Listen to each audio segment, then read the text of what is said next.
রোজা রাখা অবস্থায় নারীরা তরকারির লবণ চেক করতে পারবে কিনা। দেখেন, অনেক নারীর ভিতরে এই প্রশ্ন থাকে যে তাদের স্বামী, তারা বলতে থাকে যে আমাদের অনেক স্বামী রয়েছে, আমরা যদি তরকারিতে একটু স্বাদ কম হয় বা তরকারির স্বাদ যদি ভালো না হয়, রান্না যদি খারাপ হয়, তাহলে আমার স্বামী আমাদের মারে বা আমাদের স্বামী আমাদের বকাঝকা করে। তো এমন অবস্থায় আমরা রোজা রাখা অবস্থায় তরকারির স্বাদ চাখতে পারবো কিনা। তো শুরুতেই ওই সমস্ত স্বামীদের কিছু অ্যাডভাইস দিতে চাই। যেমন নবী করিম সাল্লাল্লাহু আলাইহি ওয়াসাল্লাম কখনো এই খাবারের দোষ তিনি ধরতেন না। খাবার যাই হয়তো স্ত্রীদেরকে প্রশংসা করতেন আর বলতেন যে না, খাবারের স্বাদ হয়েছে।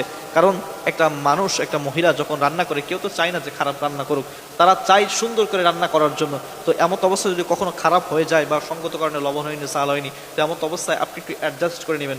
স্ত্রীদেরকে কখনো এমনভাবে বলবেন না। আর এবার মহিলাদেরকে এই প্রশ্ন জবাব দিতে চাই, সেটা হলো যদি এমন হয় যে আপনার স্বামী খুব খারস, যে যদি একটু লবণ কম হয়, ঝাল বেশি হয়, তো সেক্ষেত্রে আপনাকে বকাঝকা করে বা আপনার সমস্যা করে, তো সেক্ষেত্রে আপনি চাইলে আপনি তরকারি লবণটা চেক করতে পারবেন, কিন্তু সেটা ভিতরে নিতে পারবেন না, গলার ভিতরে।